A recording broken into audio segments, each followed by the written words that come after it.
আসসালামু আলাইকুম। চলে আসলাম নতুন এক রেসিপি নিয়ে। সবাই কেমন আছেন? আশা করি ভালো আছেন।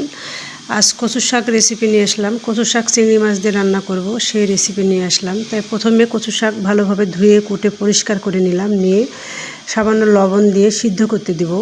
1 কাপ মতো পানি দেব। খুব বেশি পরিমাণে পানি দিব না, কারণ কচু শাক থেকে এমনিতেই পানি বেরোয়, তাই এক্সট্রা কোনো বেশি পানি দিব না। 1 কাপ মতো পানি দিয়ে সিদ্ধ করতে দিয়ে দেব। কচু শাক যেভাবে রান্না করা হয় অনেক মজা লাগে। কচু শাক চিংড়ি মাছ বা ইলিশ মাছ বা যে কোনো মাছ দিয়ে রান্না খেতে ভালো লাগে, বা কেউ কেউ মাছ ছাড়া এমনিতেও কচু শাক ঘন্ট করে থাকে ফোড়ন দিয়ে ঘন্টগুলোও খেতে অনেক ভালো লাগে। যাই হোক, দেখুন কচু শাক কী সুন্দরভাবে সিদ্ধ হয়ে গেছে। এই পর্যায়ে কয়েকটা কাঁচামরিচ দিয়ে দিব। এই শাকটা খুব ভালোভাবে সিদ্ধ করতে হবে, নাহলে গলা চুলকাবে। ভালোভাবে যদি সিদ্ধ না হয় সেক্ষেত্রে কিন্তু গলা চুলকাবে। তাই খুব ভালোভাবে সিদ্ধ করে তারপর এক্সট্রা যে পানি বেরোবে সেই পানিগুলো ভালোভাবে শুকিয়ে নিতে হবে এবং শাকটাকে ভালোভাবে ঘন্ট করে নিতে হবে। একটা হাতার সাহায্যে দেখুন আমি কি সুন্দরভাবে ঘন্ট করে নিলাম, মানে একদম মিক্সড করে নিলাম। তো যাই হোক, এখন যে এক্সট্রা পানিগুলো বেরোবে সেই এক্সট্রা পানিগুলো ভালোভাবে শুকিয়ে নিব। এক্সট্রা পানি থাকলে এই শাক খেতে ভালো লাগে না, তাই এক্সট্রা পানিগুলো শুকিয়ে নিব, তারপর ফোড়নে যাব। দেখুন কচু শাকের এক্সট্রা যে পানি সেগুলো শুকিয়ে গেছে। এই পর্যায়ে অন্য একটা প্যানে আমি ফোড়ন দিব। তাই প্রথমে তেল দিয়ে দিলাম, সরিষার তেল দিয়ে ফোড়ন দিব। তাই প্রথমে সরিষার তেল দিয়ে তারপর কয়েকটা শুকনো মরিচ দিয়ে দিলাম। আমার যে কোনো ফোড়নে শুকনো মরিচ দিলে অনেক ভালো লাগে, তাই দিলাম। আর এটা যদি আপনারা পছন্দ না করেন সেক্ষেত্রে স্কিপ করতে পারেন। যাই হোক, এই পর্যায়ে 1 চামচ জিরা গুঁড়া দিয়ে দিলাম, আস্ত জিরার গুঁড়া। তারপর পেঁয়াজ কুচি ও রসুন কুচি দিয়ে দিলাম। একটু রসুন কুচির পরিমাণটা বেশি দিলাম, আমার কাছে ভালো লাগে।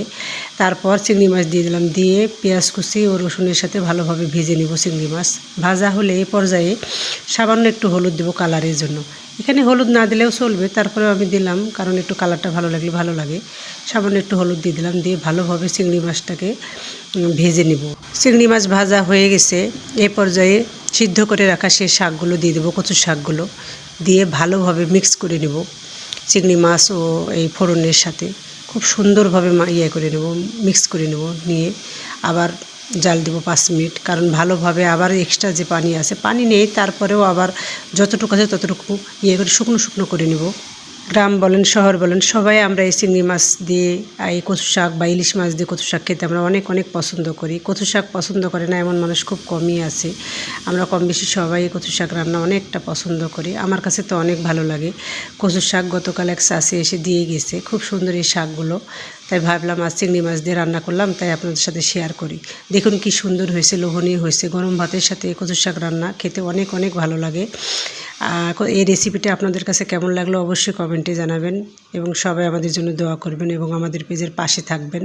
আমাদের ভিডিওগুলো আপনাদের কেমন লাগে সেটা জানাবেন।